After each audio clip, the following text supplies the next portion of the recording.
Hello and welcome back to New Day here on TV3. Remember, you can be a part of this discussion, which is our newspaper review segment, by utilizing our social media pages, Facebook and Twitter. I tweet at RealPK Asari. So just utilize any of our Twitter or Facebook pages and post a comment. I'm going to introduce my guests to you on this Republic Day edition. To my far right is Dr. Clement Apak, is a presidential staffer. Good to have you, sir. Good to be here. Also to my... We are not done. And I'm DC parliamentary candidate for Bulsa South. All the best, Doc. To my immediate right is lawyer Yaopon. Good morning. Good morning. And good to have you. And you are what? Aspiring CJ? No, not yet. Not yet. And then to my immediate left is lawyer Ayikwe Otu. You're the member of the constitutional team of the NPP, is it? Make it the chairperson of the governance subcommittee. Chairperson of the governance subcommittee of the New Patriotic Party. Yes. That's a big position. It is. Welcome, sir. And thank you very much, gentlemen, for your time. So we're going to start off with the Republic Day. It's Republic Day. We attained the Republic status in 1960, I guess. Since independence in 1957, 3 years after. And I guess the major issue over the years has been that, yes, although we've attained sovereignty, we haven't made much strides when it comes to economic independence. Let me start off with you, Lawyer Ikwe. What does this mean to you? What's the significance of this day? Well, I think it means a lot to all of us. You cannot always be living under shadows of others. So upon independence, I think we became members of the Commonwealth, which meant that then we still had the Queen as head of state. So by 1960, you say you want full Republican status, you want to be seen as your own person, if you like. So since 1st July, we have been a republic. Then it all depends upon how one sees it. If not long afterwards, we had a one-party state, and then we had a life president. So whether the Republican thing then was showing becomes something else, because if you just oppose it with the American system, the whole idea being that we don't want this whatever titles they have. We want to be a republic where we give equal opportunity to everybody. We call it even the land of opportunity. Even if you are born in Kenya or whatever, you come to live there, you become an American citizen, the chances are that you can even rise, to become the head of state or become a governor, become anything. You don't need to be born with it to become a baron, a baroness, what are the other Lord this, Lord that, who want to be a republic. But that you see the difficulty that we run ourselves into by, the president then declaring himself a life president and a one-party state, and the Republicans. And you think that's what actually led to the truncations by the military in terms of their intervention? Oh, of course. I mean, those are they have their own history. But the point is, a Republican status is that I don't need to be a royal to be recognized. I'm a Ghanaian and I can rise to any heights. That ought to have been the system, such that if the democracy is working, the parties are working, anybody could become a head of state. But if you say I'm the life president, the life president means until you die. No one else will come. Haven't we then, if you like, turn it again to like you are born as a king or queen of England and you stay there till you die? Or you decide to abdicate, so that if you don't abdicate, what happens? I'm only just opposing it that, like under colonialism, before independence, you are clearly being controlled by some colonial powers. So you fight them and say, I want independence. So now they give you independence and you change from Go-Go's and you become, Ghana. Then you move on, they say, oh, you are still not a Republican, whatever. So you move on again, sometime in 1960, we become full republic. Just suppose that with America. They say, we don't want this lordship, kingship, blah, blah, blah. Let's let all be equal before the law. Let's give everybody opportunity. Anybody can rise anywhere. Then, unfortunately, somewhere along the line, the then president becomes a life president. Then the country is changed into a one-party state and all that. You don't get the full democratic impact, if you like, of the Republican But we've moved on since then. Well, yeah, that's all right. But I'm saying that exactly immediately thereafter, these are the difficulties. Then, as you rightly pointed out, the military setting, 66, 72, 79, 81, and we lived under the men in uniform and horseback until about January 1993, that we came back to constitutional rule. You understand? So now we've seen a few elections. How many? 4 or 5? Every 4 years, every 4 years, every 4 years. And we have stabilized, you know. All things being equal, we are stabilizing. A few itches here and there, you know, getting to elections, things become heated, a few things are said here and there.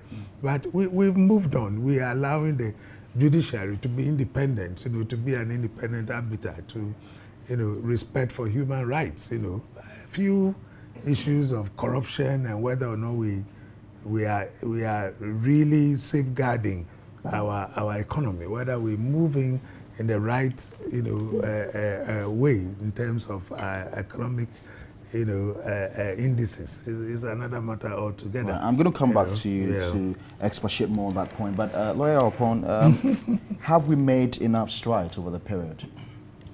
Well, thank you very much. I think so, to a large extent, and especially in terms of the legal and institutional framework that we have established. I mean, mind you, before we became Ghana, even when a law was passed in this country, some of them were subject to what we call the repugnancy rules. That if the law, in the view of the Queen or the Parliament of UK, was repugnant, then it was not a good law enough. And so, applicable. Yes, and they measure it with rules of good conscience, equity, and some have asked whose standard? Who defines it? Yes, and it was usually the standard of the British Parliament or the people of the UK. And again, around that time, we had the Governor General, other representatives who were just by the mere fact that they were selected by the governor, became members of parliament who determined some of our laws and policies. And to that extent, we were still under the yoke of colonialism, right, in spite of the independence in 1957. And so when we then had the full, if you like, full independence on 1st July and 1960, then all these vestiges of the colonialism were extinguished. And then now we could just determine our own rules. We had our own Supreme Court, previously Privy Council, or the House of Lords would have to determine, became the final court, and lawyers had to sometimes leave Ghana, go to the UK to determine the finality of an issue in Ghana. All that is now history. And so I think that in terms of legal framework, we have done very well, and also institutional framework, we've done quite a lot. There are still quite, as my headmaster would say, there a lot of room for improvement, which I think we'll be looking at. But otherwise, it is worth celebrating. And interestingly, the UK have now also become independent. As they say. As they say, right. Many years after colonizing us, they've now seen the need to be independent. But they are still practicing both the republican concept and also the monarchy. Right. And that is fine. We also have semblance of it, except that the position of our chiefs, who had executive, legislative, and judicial power, have been reduced to the minimum, except that they still retain part of it when it comes to the houses of chiefs. And that is also very significant. And so it has now almost been settled that matters relating, what we call causes or matters affecting chieftaincy, cannot be tried by any court. It has to go to the traditional council depending on where the matter emanated from, or the regional house of chiefs, it relates to paramountcy, then to the national house of chiefs, before then you go to the Supreme Court. So that is retained, and it's very significant because we cannot give out everything that we were doing just because we have attained a Republican status. And therefore, we see the measure of some of the things we were doing prior to 1st July 1960 and the new things. And it's important that at all the time, the constitutions that we have had over time, especially the 1969 constitution, in fact, it starts with we, the people of Ghana, and our chiefs. Okay. Yes, the preamble of something close to that. The people of Ghana and the chiefs. If I say the chiefs and people of Ghana, of course, this current one just say we, the people of Ghana. But it still gives a whole chapter that actually guarantees the institution of chieftaincy.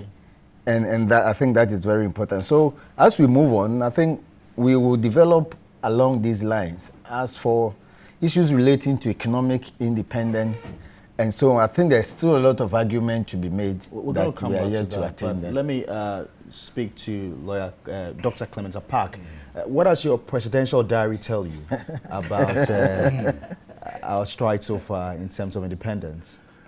Well, very well. Let me say good morning to viewers, and of course, again, let me say good morning to the inhabitants of Bulsa South and Fumbisi. I'm receiving a lot of text messages, I see. Which means that TV3 certainly should be my dominant. That's right.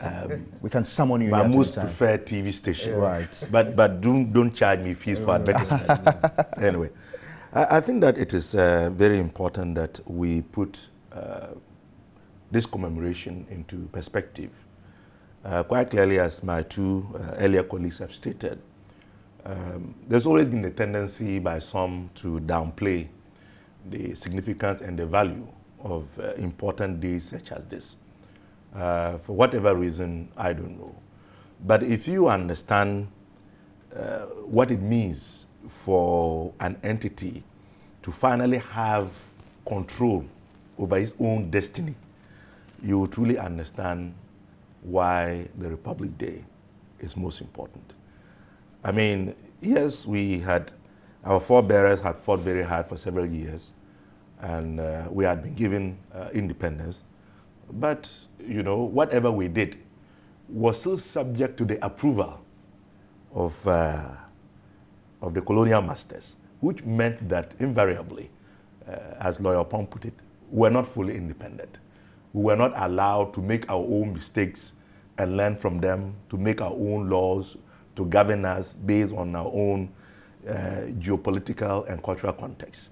So, but the attainment of the Republican status then allowed us to be able to take our full destiny into our own hands.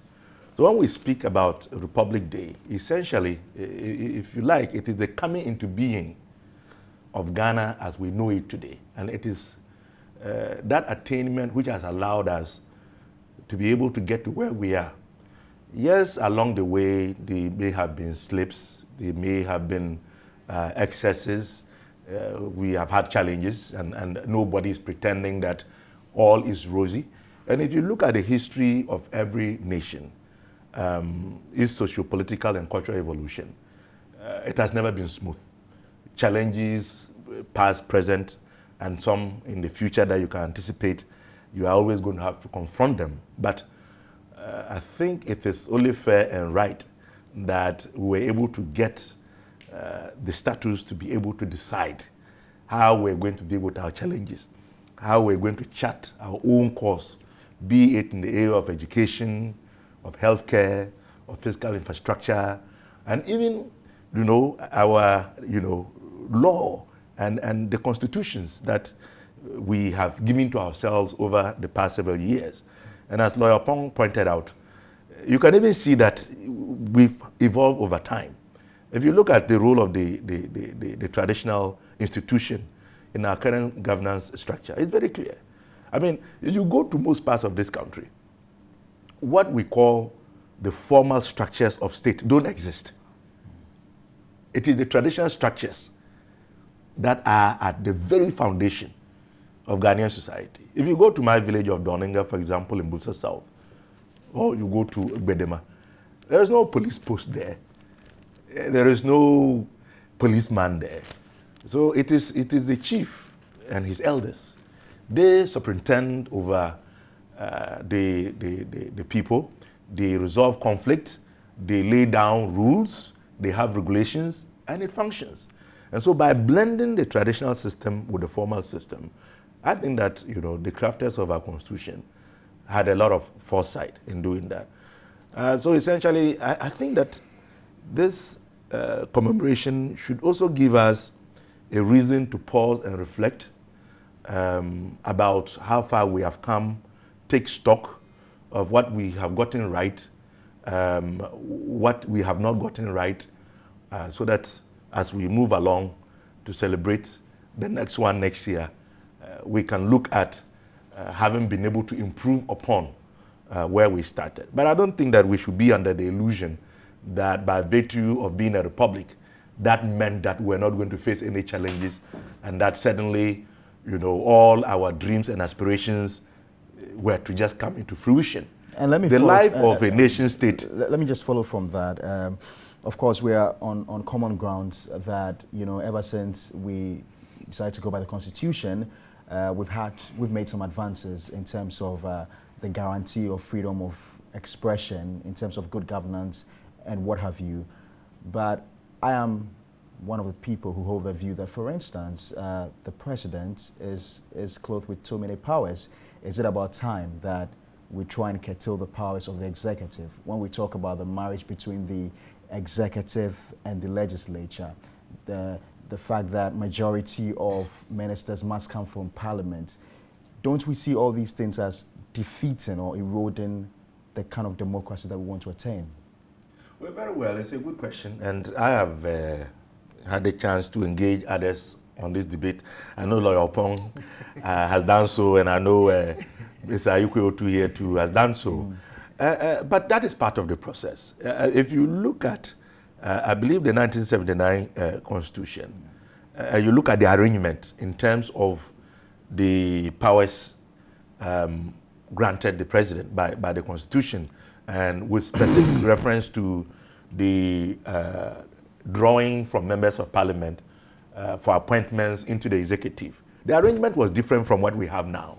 So that in itself is an indication and a confirmation of the earlier argument I made, that we are evolving, and sometimes we experiment to allow us to find the right balance.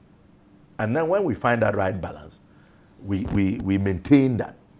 And if you look at this question that you have raised within the context of the constitutional review process, it came up very, very strongly. And indeed, the president himself has been on record indicating that he would welcome an arrangement that would allow him to be able to take a lot of his ministers from outside of parliament. But he's constrained. So it is not as though the President John Dramani Mahama woke up and said, I want to acquiesce to myself all of these powers.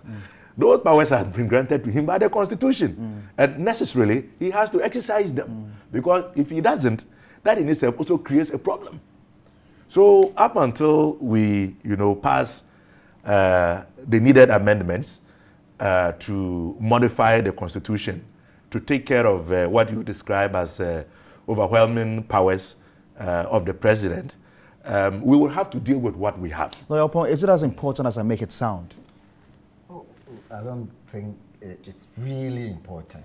And I hold the view that our executive is not as powerful that we think he is, or she may be, if we will have a lady to be the president. Because the point is that we are rather concentrating on what is contained in the Constitution and ignoring the concept of constitutionalism. What does that mean? Constitutionalism may exist in a nation even though the nation may not have a constitution, as a document like our own that you can hold. Okay. If you take the UK, they don't have one document called the Constitution. You can't go to the shop and say, can I buy a copy of your Constitution? As you can do so in Ghana. But they practice constitutionalism. And that is where... The spirit of it. The spirit, one, but the fact that all organs of state are limited by law.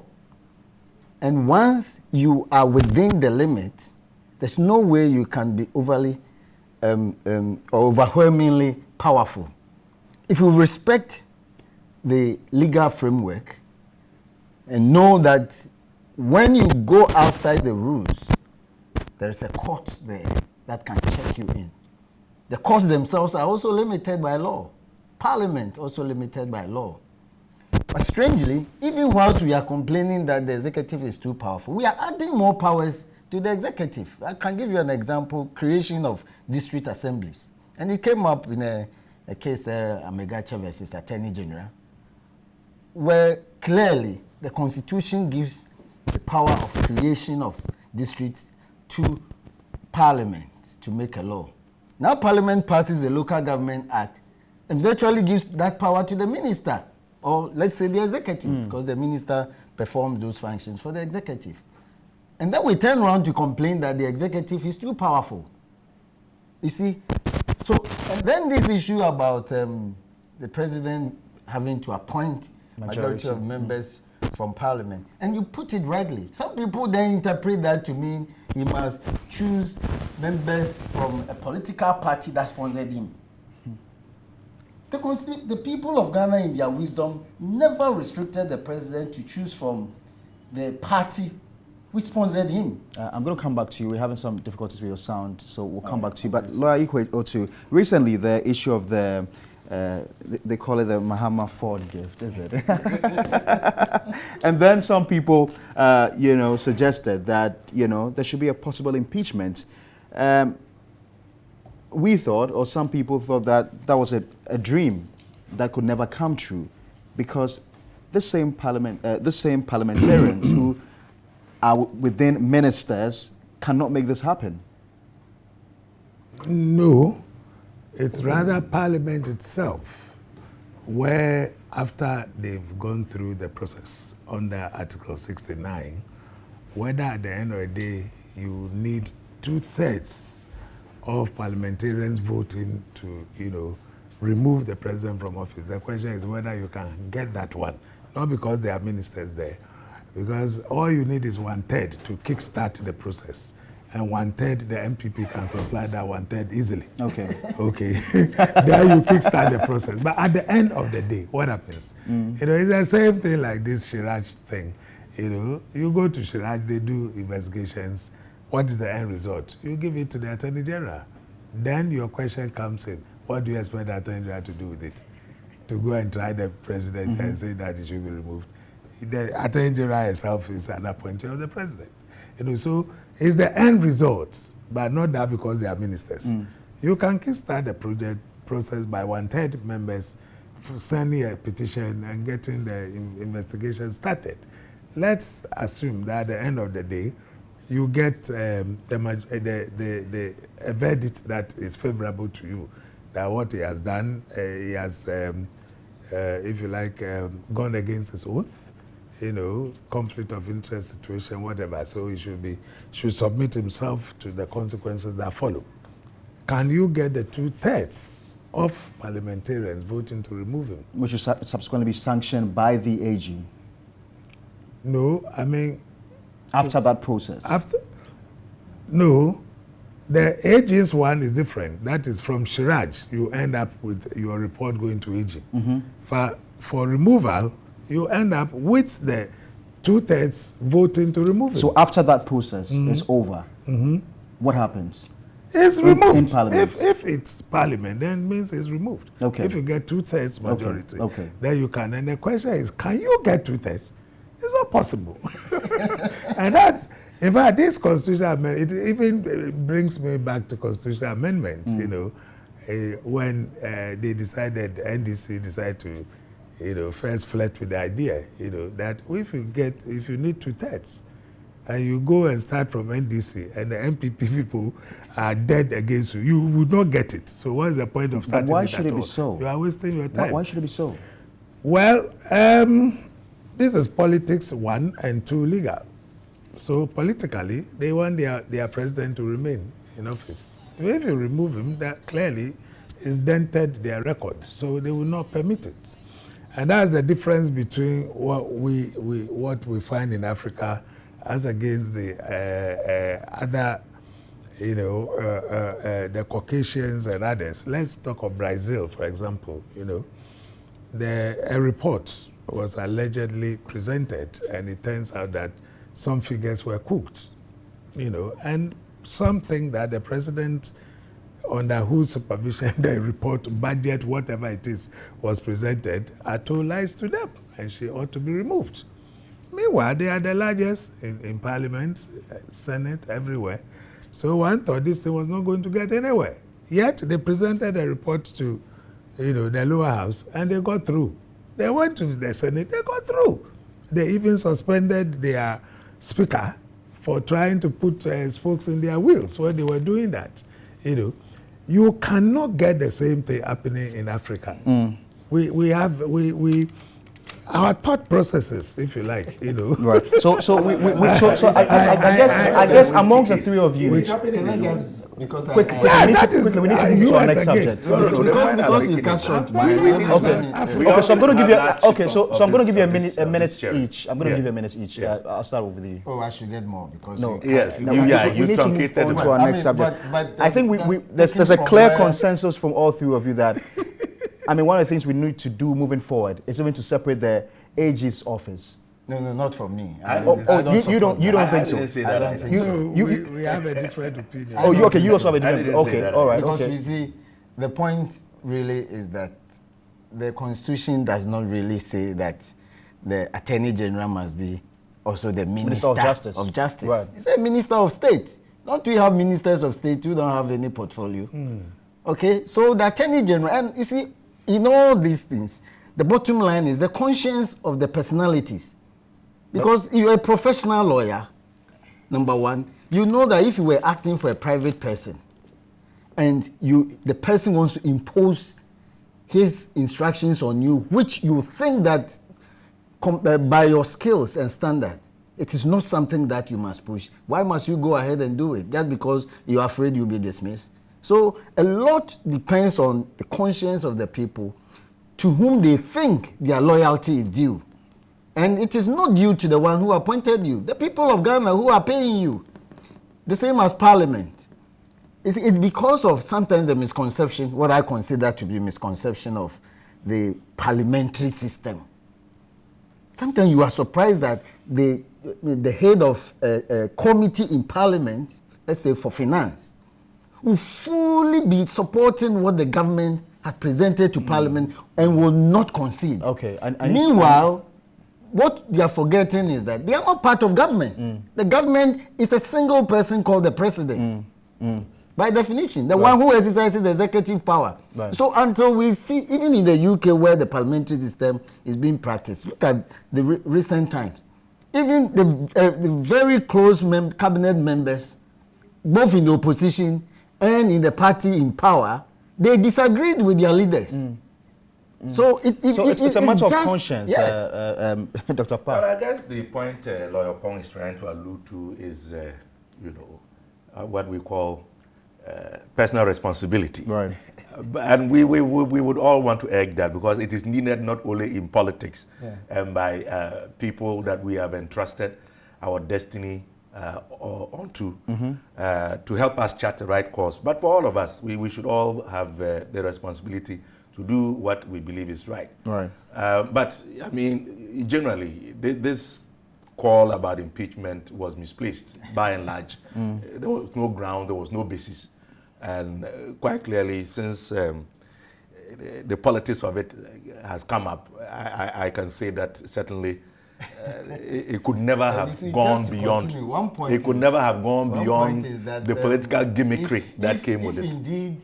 If indeed the president engaged in a misconduct, was it not before he became president under this particular term? Very well. So if he engaged in that, that term has elapsed. It's expired. Somebody else could have become president now. Are you still going to impeach him retrospectively? Very well. So it's a question that people have to address themselves. Okay. The act that we are complaining of occurred before, or allegedly occurred 2012, before he became president. Okay, now. I'm afraid we've got to move on. I'm afraid we've got to move on. We've got to move on. Yeah, 2012. We've got to move on. He became president under this We've term. got to move on, gentlemen. I'm sorry, we've got to move on. We've got to move on. We've got to move on. With every basis. We've got to move on, gentlemen. So we talk about the Supreme Court. They sat yesterday, and I just take a minute. Have to start. Oh, then my senior. So the EC finally submitted a list to the Supreme Court. A few things happened in court, but just if you could just give me 30 seconds each, because yesterday was Martha's Day as well. Oh, yes. Yes, just comment on it a bit, and then I'll start off with you, Lawyer Opong. Yes, thank you very much. And I was there yesterday. Almost 17 years now, we've become part of it since we were qualified. And I think I was so much touched yesterday also because of some antecedents, people holding press conferences, and in recent time, people appear to then attack judges, not just for what they have said, but sometimes even their own person. And I listened to a very infuriating statement by a gentleman. I don't even want to glorify it, but I think it is very disheartening and provoking that we need to bring it down to our people. That the day that we will lose bold and fearless judges, right, that will be the beginning of the end of this country. Because the alternative will be chaos and anarchy. And that is not what we want. Unfortunately for them, they are not able to respond to us. They are not able to throw punches at us when they receive. Justice Doche tried it, didn't he? Well, I mean, his own was not anything extraordinary. He was only just affirming What had earlier been what said. they have said. It was just affirming, and in his and it was at a program. Because judges are allowed to even critique their own judgments. And there was one case where they said they sometimes think that we lawyers and other persons don't even critique their judgments enough, and that they need it to enable them also improve in the justice delivery system. But then one has to use decorous language, not this vituperative language inciting people with a view to reducing or eroding the reputation and the image of the court. The moment we do that, then we reduce public confidence and there will be a problem. And the fact that at least 3 persons died for it in such a tragic manner. Dastardly manner. And we keep on reminding ourselves, as we say, lest we forget. And yet, people are still emboldened to just take judges to the cleaners. Judges are not to be personalized.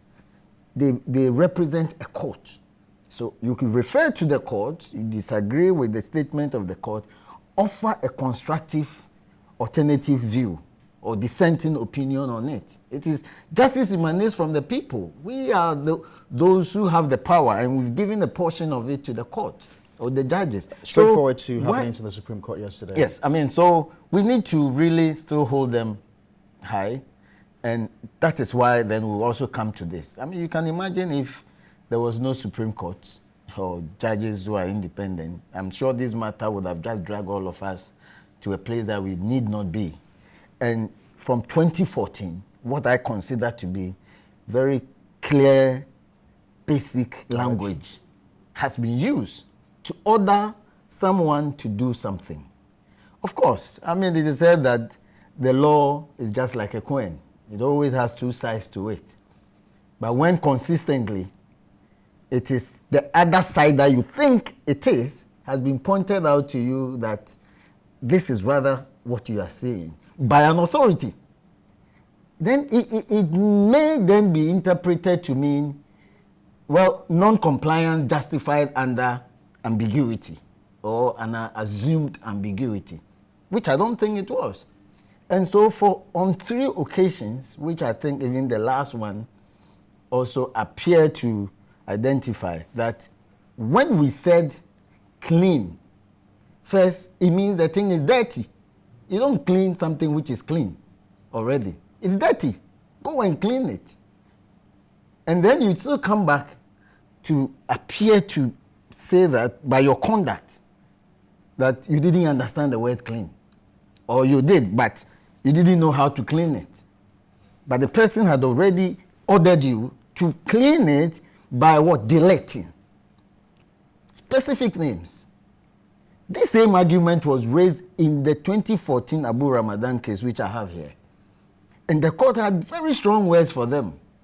That if you tell us that delete clean means exhibition of the voters register for your opponent to come and say that before 2012, my brother died. So, and then this is the death certificate or maybe the letters of administration from the court as evidence of his death. So remove it. If I don't go, so his name will continue to be there. That Mr. A used national insurance card. The court now says that moving forward, that cannot be the basis to entitle anyone to register and to vote. So those names should be deleted. You're saying that somebody who knows of this fact should come to you. There's a committee to justify it. If there's a disagreement, appear before a magistrate before this can be done. And the court said that that proposition amounts to an exercise in mediocrity. And this court will not stamp its authority on such a proposition. It was clearly stated in the 2014. So then when you go back in 2016, May, and still make the same argument, all right, then it's becoming a matter of just not willing to comply and justify it under what ambiguity and all that. So that's where we are. Are you going to, are we bringing finality to this matter? I mean, sure. I mean, what else do you want? You've been ordered in Abu Ramadan 1, a declaration was made. You were told that those who registered using the NHIS cards did not do so constitutionally because under Article 42, it's only citizens of Ghana who can do that. And proving citizenship, you don't use NHIS card. So the clear declaration was made. Now, you refuse to act. So Abu Ramadan 2, you were told go and delete and clean. You still found excuses. And then you come to Abu Ramadan 3, and now you say all the number you have is 56,000. This is what annoys people. What is your problem? 56 has to 40 million. What is 56? It's that you don't believe it. Sorry. What were they hiding? Why were they having difficulty? Why are you being so categorical? Why were NDC people talking for them? Do you have contrary why were evidence? They all the time creating difficulty for everybody? And I saw some write-ups from Amadou Sule directing regional and district officers to go about now compiling the. They never bothered to do it, creating the impression that there was something big, huge out there. Now at the end of the day, you say it's 56. Why were you disturbing everybody? You know it's 56. I mean, why? Oh, you don't believe it? Think about it. No, you don't believe it? You think about it. Do you have contrary evidence? What other contrary evidence do you want me to suggest in the circumstances in which this thing had happened? In the circumstances in which it had happened. You were told these people don't qualify. Go and work on them. You will not listen to anybody. You always had an excuse why it ought not be done. Should be done this way or that way. We don't know. We have our own way of doing things. Cleaning means this. Nobody has ordered us to do that. I mean, what is this? But the EC is an autonomous body. You now write letters to people. So what? The EC is an autonomous body. We told you 2958 that whether you have autonomous body or not, you are subject to the rules and the Constitution. And the court can. Are we not undermining our own state institutions? Is that not what is contained in the Constitution? Didn't the Constitution say so? That the fact that you are an independent body doesn't mean that you can ride roughshod over people. And that anybody can go to court and want the court to find out whether you are acting in accordance with your own laws and the Constitution. It is there, stated in black and white. Is it not an attempt to satisfy the whims and caprices of some? Where is that attempt coming from? When they were crafting the Constitution, were there parties? Did the parties MPP? Well, but we all know that the went NPP there to has. influence it? We all know that the NPP has occasionally, constantly been pushing for a new voters register. No, I'm asking you a simple question. That this article, which deals with the fact that the fact that you are an independent body does not mean your action cannot be questioned in court, was put there by the drafters of the Constitution. But under circumstance, we've got just about 4 months to elections. Are we not overburdening the EC? I've not spoken about anything. It's impossible to do anything, I'm telling you. It is possible. How long did it take Nigeria to do their own thing? If that is what we want, it can be done. But I'm not even talking about that. I'm saying that since, is it 2014, what has kept them till now? What? Why were they trying to plunge the country?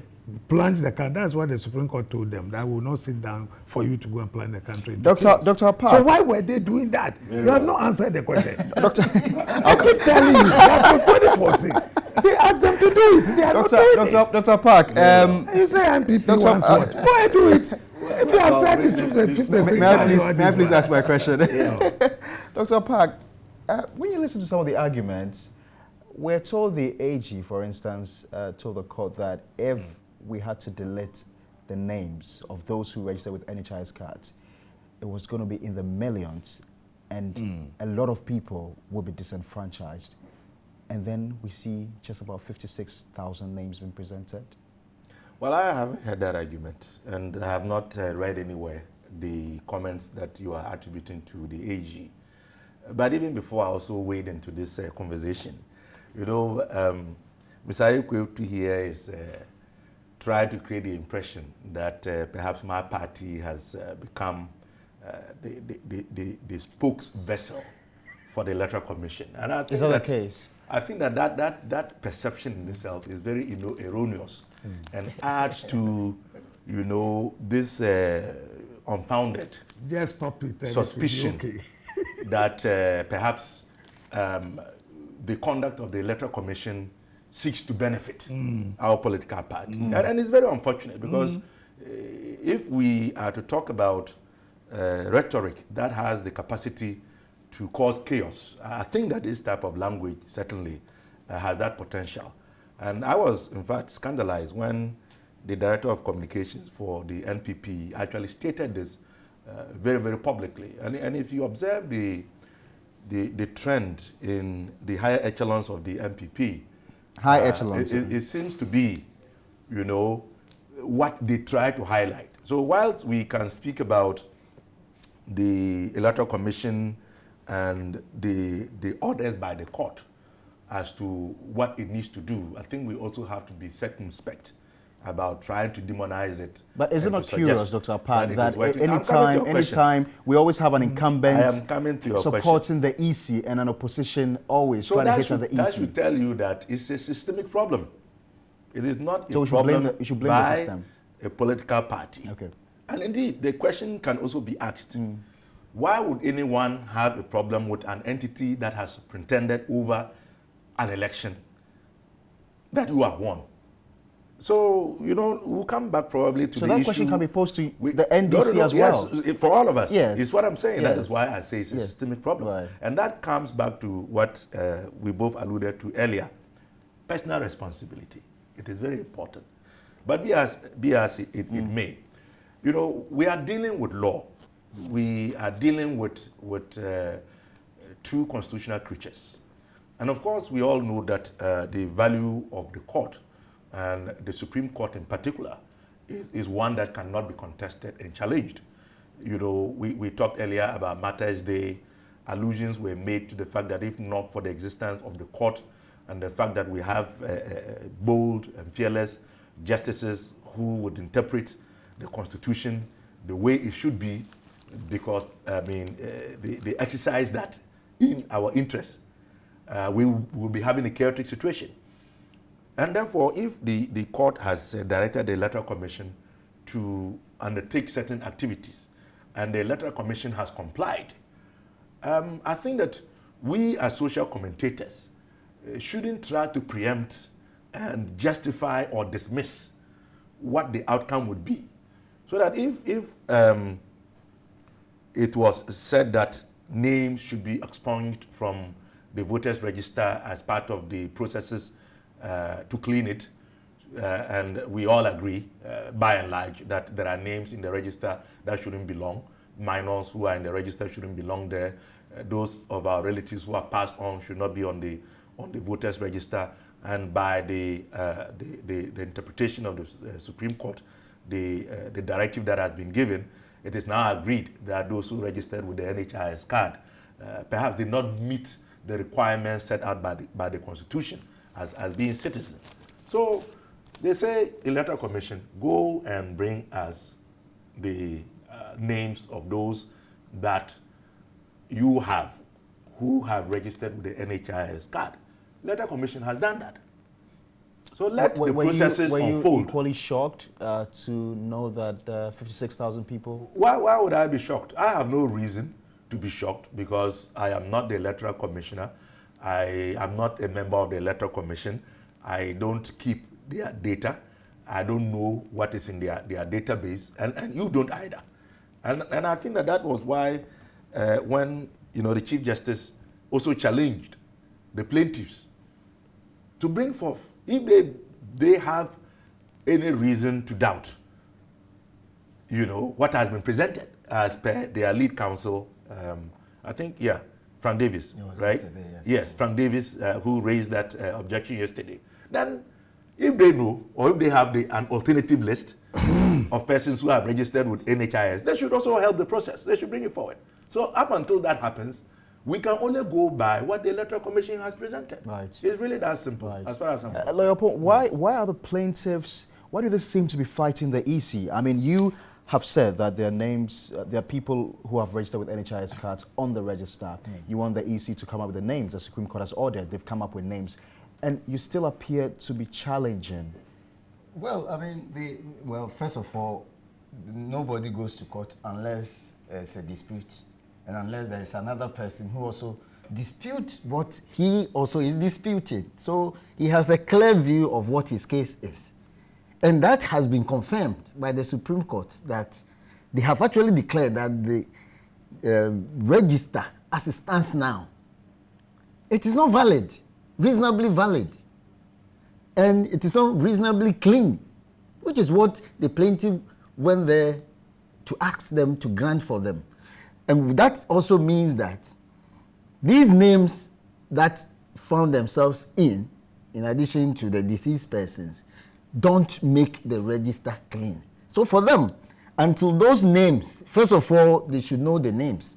And some have said that one of the parties had said in the past that if the names are deleted, majority of Ghanaians will be disenfranchised.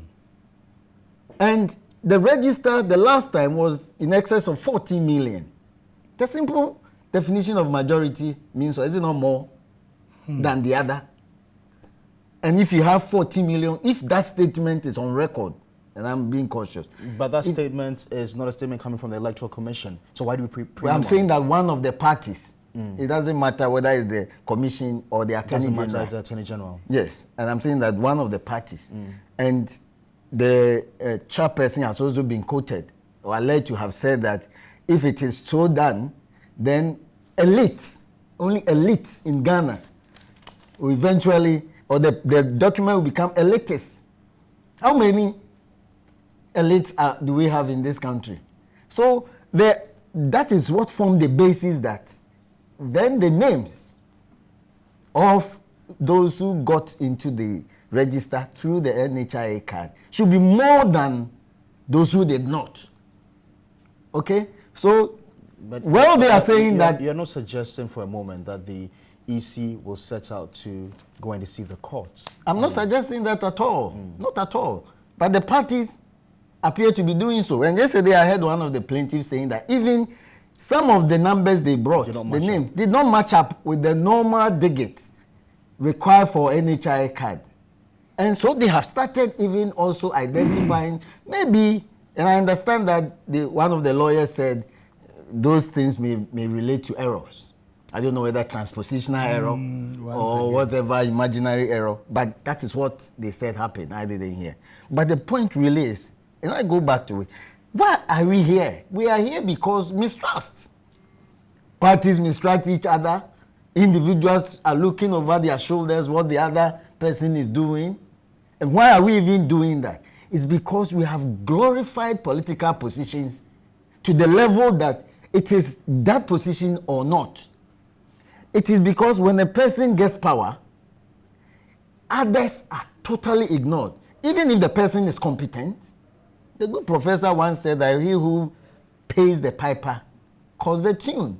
And so if you have not shared in his opinion or political perspective, then you cannot, even if you are competent, you cannot be part of a government. So that is the bottom line. People vote in space elsewhere.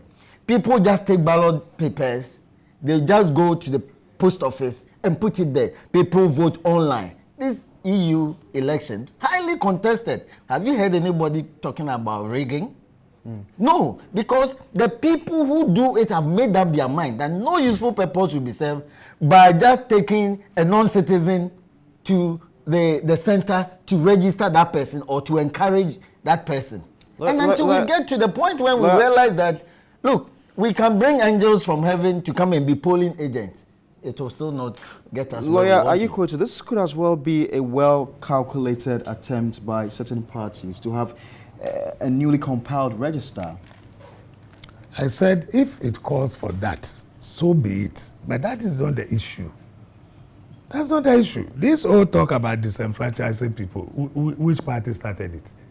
This whole talk about making retroactive legislation, as it were, in their view, that the whole thing amounts to retroactivity because the people have already registered. Who started it? Is it not the NDC? They keep talking and becoming what I call ventriloquists. What did you say? Ventriloquists. What is that? You don't know. People are listening. What is that? They like speak on behalf of the EC using their own voices. Okay. They will not allow the EC to speak. But the EC where has he been speaking? You start talking, you talk and talk and talk. For example, this whole idea whether the Supreme Court ever ordered the EC to delete all these registrants of NHIS. They started it. That is not nowhere there. The word NHIS was never used. They kept on saying that. Surprisingly, the EC just follows. We have not been ordered to do it, so we won't do it. Mr. Park, you have the final word. Yeah, you have something. At the end of the day, whether we're going to have a new register or not is a decision that all of us can take.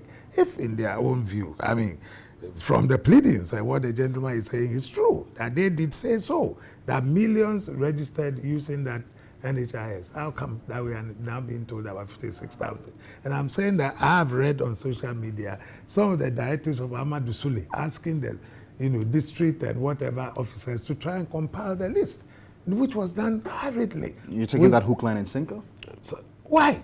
That is the directive. After it sits in Accra, you expect them to have everything. A publication on social media. What are you saying? A scan letter of Amadou Sule that these people should try and compare the things and bring them. And it makes sense. They sit in the headquarters. They are not in charge of the districts and the regions. I hear it was done so manually. Sure. No, they compiled the register and brought it down. You can't see any mischief in your eyes. No, I don't. Look at the mischief. No, I don't see it. People are compiling. I don't see it. Now we have difficulties. I don't see it. They are telling us about transposition. Again, transposition. Mr. Park, you have the final word. Surprised. He seems to be relishing. He's trying to draw me into it. Look, the point I am trying to make is that we must give space for the processes to work. And I think that if we can all take a step back and reduce the political rhetoric and the attempts to interfere in the process, this issue will come to finality. I believe that the court means well, and I believe that the electoral commission also means well. I have no reason to doubt that the electoral commission would do anything that would not be in the interest of Ghana. So, this tendency of trying to suggest that some person or some political party or entity stands to benefit, we can also make the argument that simply The reason why Ayikwetu and Co are very excited is because they feel that this is a backdoor avenue for them to achieve their ultimate goal of advocating for a new register. We could also make that argument, but we are not going to make that argument. We want to see this. We want to see what is going on to the right entity, which is the Supreme Court, dealing with the Electoral Commission. Will the NDC lose this year's elections if a new register is compiled? I don't think so. There's no reason why we should lose this year's election. Mr. Ayikwetu, will the MPP, Mr. Ayikwetu, will the MPP win this elections if a new voters register is compiled? I don't think it's a logical conclusion to draw, because we still have got to go to the polls, isn't it? But if you have people whose names ought not to be there and they are all voting, are they not electing presidents for us? I don't know about that. Thank you very much, gentlemen, for your time. I appreciate your coming this morning on this Republic Day edition of New Day. Thank you very much, Clement Apak, with his presidential diary. Thank you so much for coming. And MP for Busa. Member of Parliament for Busa South. Are you a member? Oh yes, I've claimed it in Jesus' name. Okay. Parliamentary candidate. Thank you. Thank you very much, Lawyer Yaopong. Good to see you. And thank you, Mr. Ayikwetu. You've been on your phone ever since we started. He's getting points. So that's all for the newspaper review segment.